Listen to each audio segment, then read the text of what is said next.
Scriptures in the 21st Century, Part 3.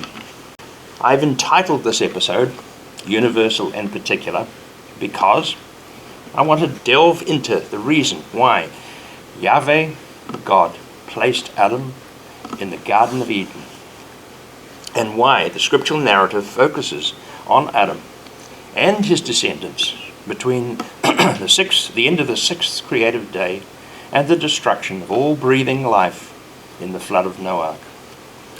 Hopefully, at the end of this episode, you will have a better understanding of the contrast between the universal and the particular. Now, I'll put that up on the screen so you can understand it. And for those who are watching the video, it's in the description below. Those two words, when used in connection with humanity, are considered to have the following meaning: universal, all people as part of a broad, non-specific group. Particular, one individual or a small group of people, singled out from within the broad, non-specific group. With this meaning of those two words in mind, let's start this discussion at the end of the sixth creative day, where we see, having created humankind, God said, "Let be fruitful, multiply, fill the earth and subdue it, rule over the fish of the sea and the birds of the air and every living creature that crawls on the earth." Then on the seventh creative day, God rested from his creative work. As in Bereshit, Genesis chapter 2 verse 3, it says, God blessed the seventh day and separated it as holy, because on that day God rested from all his work which he had created, so that it could produce. Then in chapter 2 verse 7, we are told Yahweh God formed a person from the dust of the ground and breathed into his nostrils the breath of life, so that he became a living being. In that verse, the Eternal One is no longer referred to simply as God. Instead, from this point forward, in the next few chapters, he is referred to exclusively as Yahweh God. So it was Yahweh God who formed a particular person from the dust of the ground and breathed life into him. It was also Yahweh God who planted the garden east of Eden, and it was named Gan-Eden, where he placed the person. When Yahweh God placed the person in Gan-Eden, he also caused trees to grow that would be pleasing to the eye and good for food for the person. Like the person, the trees were actually taken from the ground, or to put it another way, they were already part of the creation that had been put in place by God in the creative cycle. Among the trees were two particular trees that stood out as different from all the others. The first tree was the tree of life, and the other was the tree of knowledge. Having placed the person in the garden, Yahweh God next brought every kind of wild animal and bird to the person to be companions for the person, so that he could name each creature that was placed around him. But Yahweh God soon realized that the person needed more than just animals and birds. He needed a soulmate like himself. Therefore, Yahweh God formed another person from the body of the first person. He made a copy of the first person in his own likeness and called her a woman person. So they became male and female together. The man person responded by saying in chapter 2 verse 23, "At last, bone of my bones and flesh of my flesh," because the woman person had been taken out of himself. So they became one flesh. Hence, as verse 24 says, that is why a man leaves his father and mother and sticks with his wife, and they become one flesh. However, it was not until the man person began naming the animals and the birds that he himself was actually referred to as Adam, which in Hebrew means man, and derives from the word Adamah, which means from the earth or the dust. In the same way, the name given to the woman person in Hebrew is Havah, or in English it's Eve, which means life, because through the woman all human beings are born. So that particular human couple in the garden of God was separated and protected from the rest of the world around them. They were provided with all the trees they needed for food and were surrounded by all kinds of wild animals and birds as their companions. But there is nothing in those verses that explains why Yahweh God found it necessary to make that particular man and his wife Havah from the dust of the ground, and why he placed them in his garden. In fact, nowhere in Tanakh nor the Brit Hadashah is there any specific reason why Yahweh God made Adam and Havah as particular human beings who were set apart from the rest of humanity. I believe the answer lies in the difference between the universal and the particular. It appears that Yahweh God, from the outset, wanted a relationship with mankind, but that relationship had to be on the conditions established by Yahweh God himself. Therefore, by making a particular human being and placing him in an especially prepared environment, Yahweh God was able to have a one-on-one relationship with one man which he could not do with the whole of the ever-growing population of humanity. Yahweh God also realized that Adam needed to have a mutual relationship with a soulmate of his own kind. So Yahweh made Havah so that she could be a companion for Adam. Adam and Havah developed a sexual bond as husband and wife. But Yahweh God still wanted to have Adam enter into a close and meaningful relationship with himself. It would be a truly particular relationship between an earthbound man and Yahweh God, who is a celestial being. Before entering into this relationship with Adam, Yahweh God laid down one important condition. The condition was that Adam was not to eat from the tree of knowledge of good and evil. That same condition was carried with it a caveat that if Adam ate from the tree of knowledge, he would be sure to die. The condition that Yahweh God put upon Adam was the first testing of his unique characteristic that the Eternal One had placed in all humanity that he had created. It was a free will that God implanted into all human beings. It set humans apart from all the other breathing creatures that he had created. Through that inbuilt free will, God was able to say in Bereshit chapter 1 verse 26, "Let us make humankind in our image, in the likeness of ourselves." That characteristic alone set humans apart from all other animals, enabling human beings to make a choice between seeking after good or evil. So what Yahweh God had laid before Adam was a test of his free will choice. Did Adam want to have a close and meaningful relationship with his Maker? That became Adam's choice. By exercising his ability to make a free will choice, Adam was having to exercise yet another dimension of his free will by showing trust in the relationship with his Maker.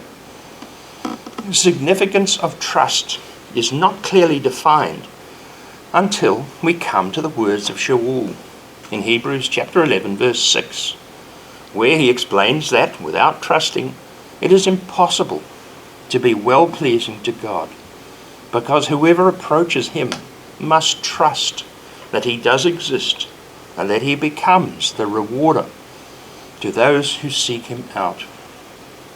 Enter Satan. As we saw 2 weeks ago in Ezekiel chapter 28, we looked at the character of Satan, where it is said about him, "You were full of wisdom and perfectly beautiful. You were in Eden, the garden of God. You were a Karev, protecting a large region." But in verses 16 and 17, when you became self-aware, you became filled with violence, and in that way you sinned. Therefore I have thrown you out, defiled from the mountain of God. Your heart grew proud because of your beauty.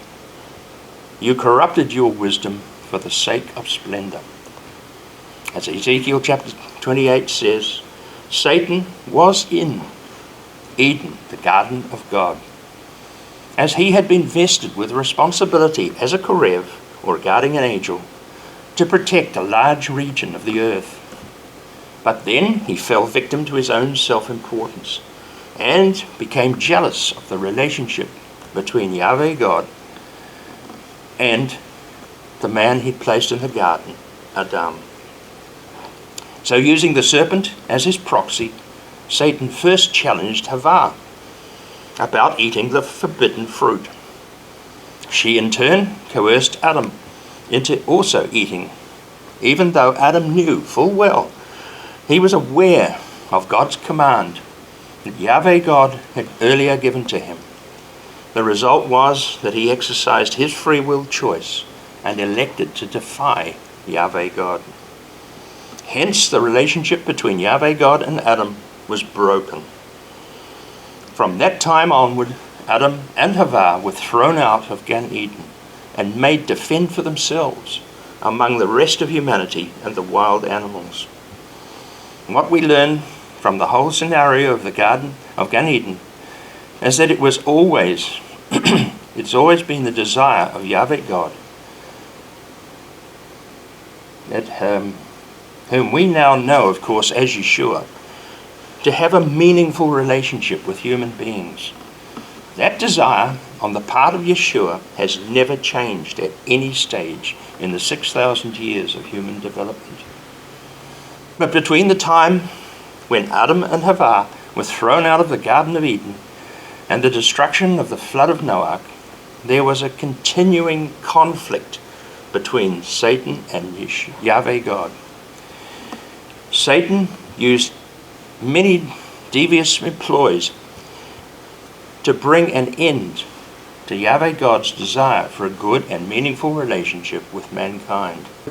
Satan's jealousy towards the relationship Yahweh God had with Adam resulted in him being banished from Gan-Eden and was faced with the edict from Yahweh God himself in Bereshit chapter 3 verse 15 that was directed towards the serpent as the proxy of Satan himself, which it says, I, YHVH God, will put an animosity between you and the woman, and between your descendant and her descendant, and he will bruise you in the head, and you will bruise him in the heel. Satan knew that he was on notice. It was only a matter of time before he would be completely removed from the universe because of his own actions and the exercise of his own rebellious free will. So like a condemned fugitive, Satan has set out to corrupt as many human beings as possible before his own demise. Not only did he try to corrupt humanity, but he also tried to corrupt the whole planet Earth by bringing into existence a body of beings that were half human and half celestial, as we now know are the Nephilim.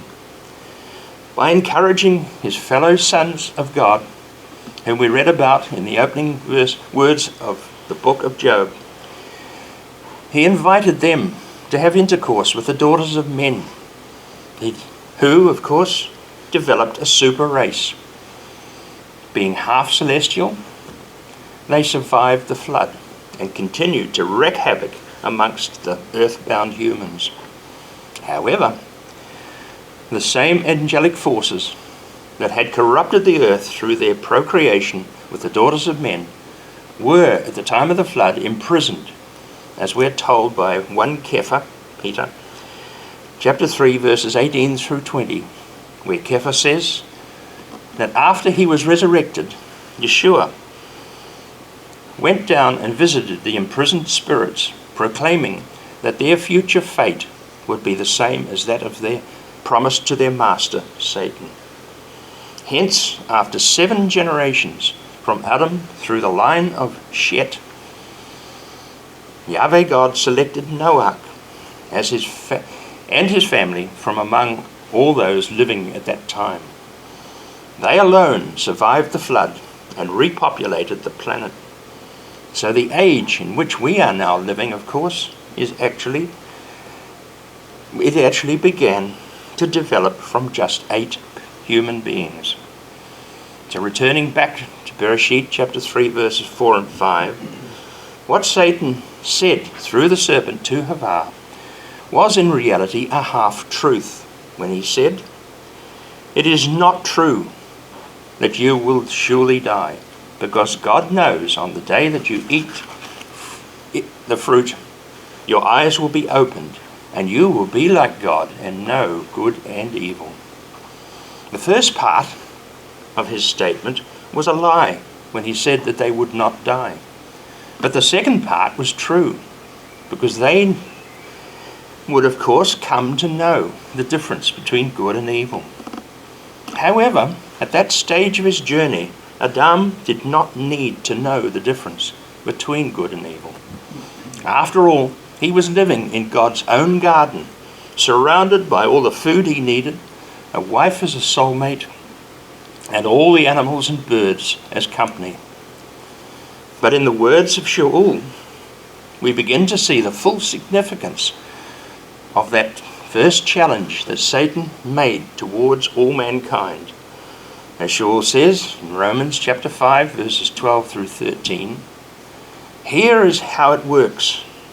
It was through one individual that sin entered the world, and through sin, death.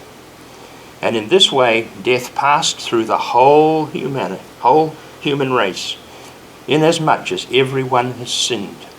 Sin was indeed present in the world before Torah was given, but sin was not counted as such until the arrival of the Torah." So what we're seeing is another major difference between universal and particular. Shaul was saying until Moshe gives the Torah, there was no awareness of sin. Only after the Torah had been given to Israel did the real significance of sin become apparent. So until the giving of Torah, all humankind were one universal body without an awareness of the reality of sin. But by setting Israel apart from all the other nations, they became a particular people before God. Only they had the knowledge of the reality of sin through the Torah. So what exactly is sin in this context? The answer lies in what happened to Adam and Havah. The result of their defiant act meant that they could no longer remain in Gan-Eden, because they would have had access to the tree of life, and they would have continued to live forever and ever. So having been removed from Gan-Eden, Adam and Havah continued the rest of their lives in the wider world, and they were prevented from re-entering Gan-Eden because of cherubim, or guardian angels, that were placed at the entrance to the garden. The fate that befell Adam and Havah could not be reversed until after the resurrection of Yeshua. Only then did it become possible for mankind to be brought back from eternal death through resurrection. But the resurrection of mankind will not happen until Yeshua himself returns and begins his reign of restoration. Through his death and resurrection, Yeshua was able to present himself to his Father in heaven on Bikurim in 30 CE, the day after his resurrection. On that day, he was given all authority in heaven and on earth, which is why Shaul explains things the way he did in 1 Corinthians chapter 15, verse 22 and onward, by saying, just as in connection with Adam all die, so in connection with the Messiah all will be made alive. Then later in the chapter he clarifies the difference between Adam and Yeshua by saying, Adam, the first man, became a living being, but the last man, Adam, that is Yeshua, became a life-giving spirit. The first man is from the earth, made of dust. The second man is from heaven. Just as we have borne the image of the man of dust, so also we will bear the image of the man from heaven. Yeshua will one day fulfill the words he spoke to the serpent in Bereshit 3:15, where he said, YHVH God said to the serpent, I will put animosity between you and the woman, and between your descendant and her descendant, and he will bruise you in the head, and you will bruise him in the heel. The final fulfillment of that edict will occur on the 8th creative day, when Satan, the master behind the serpent, will eternally be destroyed. But until that day, he will continue taunting Yeshua through all that are called by him, as we're told in Revelation chapter 12, verse 17. The dragon was infuriated over the woman and went off to fight the rest of her children, those who obey God's commands and bear witness to Yeshua. So moving on into chapter 4, Adam and Havah gave birth to their first two sons, Cain and Havel, Cain and Abel. Then, as time went on, the well-known story, Cain killed Havel, which resulted in Cain becoming a marked man. Following the death of Havel, Cain was banished to the outer corners of the known world toward the land of Nod, where he became a fugitive wandering the earth. In chapter 4, verse 14, Cain said to Yahweh, I will be a fugitive wandering the earth, and whoever finds me will kill me. But in verse 15, Yahweh proclaimed, if anyone kills Cain, they will receive vengeance sevenfold. The rest of chapter 4 is mostly devoted to the genealogical list over the next 7 generations that descended from Cain. The descendants of Yavel, Yaval, in the 6th generation, are referred to as being ancestors of those who live in tents, while his brother Yuval, Yuval, became the ancestor of all who play lyres and flutes. Finally, Tuval Cain, a son in the 7th generation, became known as the one who first forged all kinds of tools from brass and iron. However, how those names descended from Cain actually passed their talents through the flood of Noach has led to much speculation. Many have suggested that the flood was just a local event, as to get a way of getting around those verses. But it must be borne in mind that the world's population prior to the flood had been relatively small and close-knit. Hence, it may well be that either Noach's wife or his sons' wives may well have been descended through the line of Cain. We have no details about the lineage of any of Noach's family except for Noach himself, who of course was a direct descendant of Adam and Havah through their third son, Shet. The concluding verses of chapter 4 then draw us back to the genealogy of Adam and Havah through their third son Shet, as is all detailed in chapter 5. The period between Adam and the flood was 1656 years, and during that period the average age of each man was around about 108 years, with an average age dropping to around 175 years immediately after the flood. So we see conditions changed drastically. The only exception to that count, of course, was Noach, who walked with God and was taken by God after just 365 years.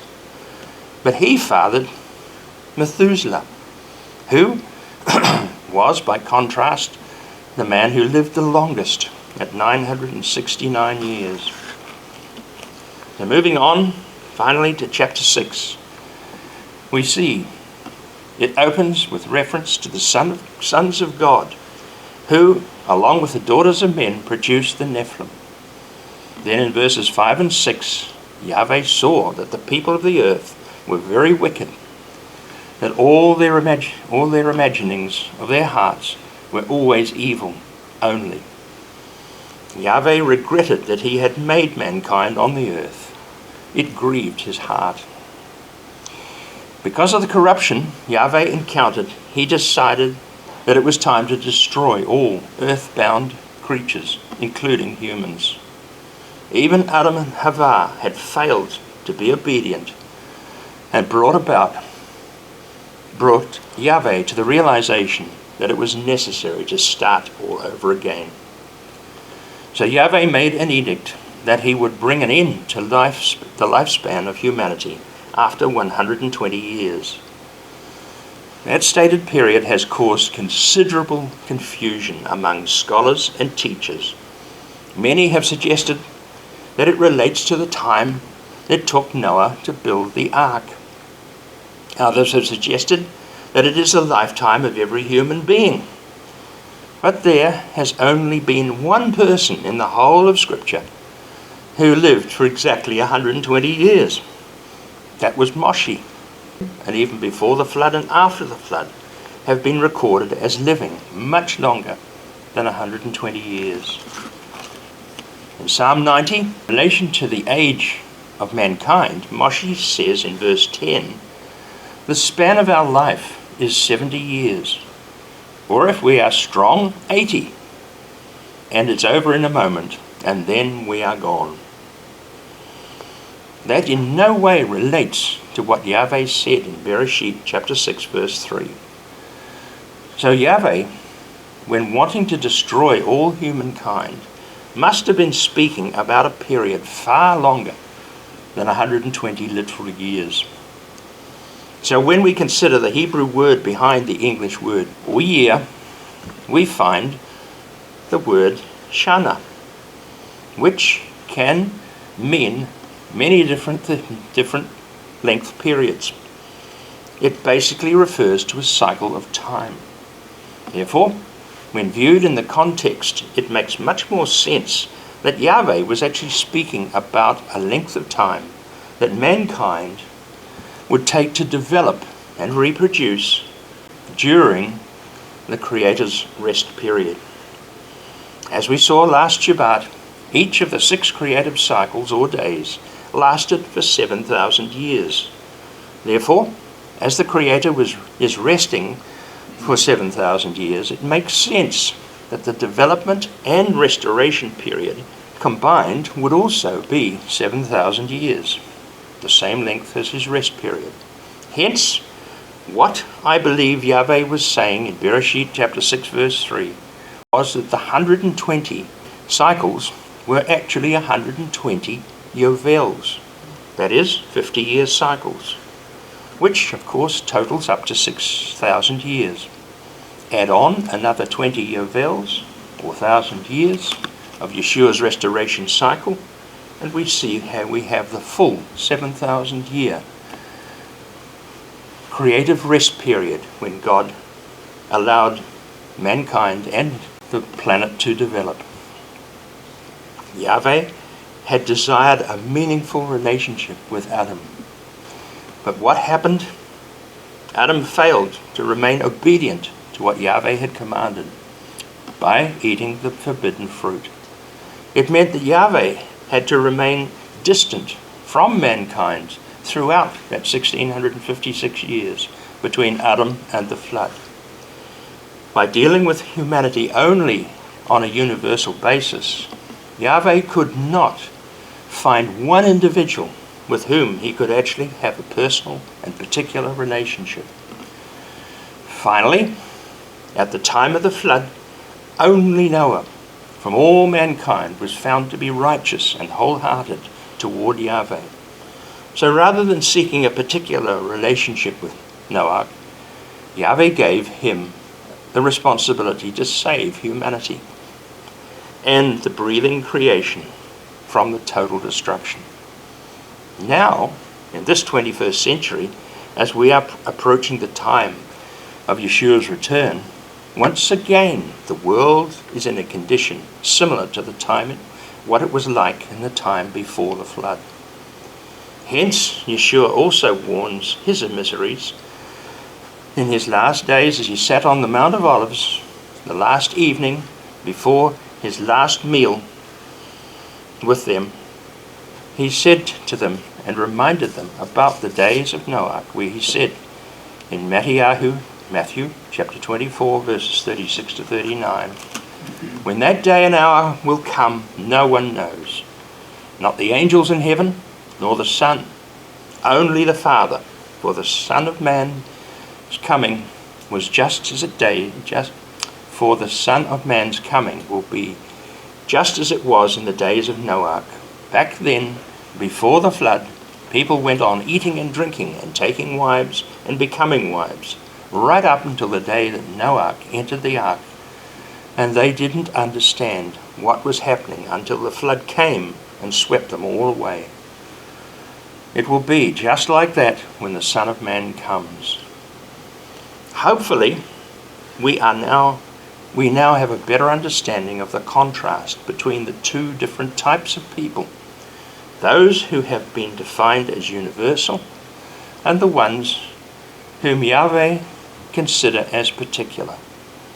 So next Shabbat, I want to consider how Abraham came to be called not only a particular person, but a friend of God.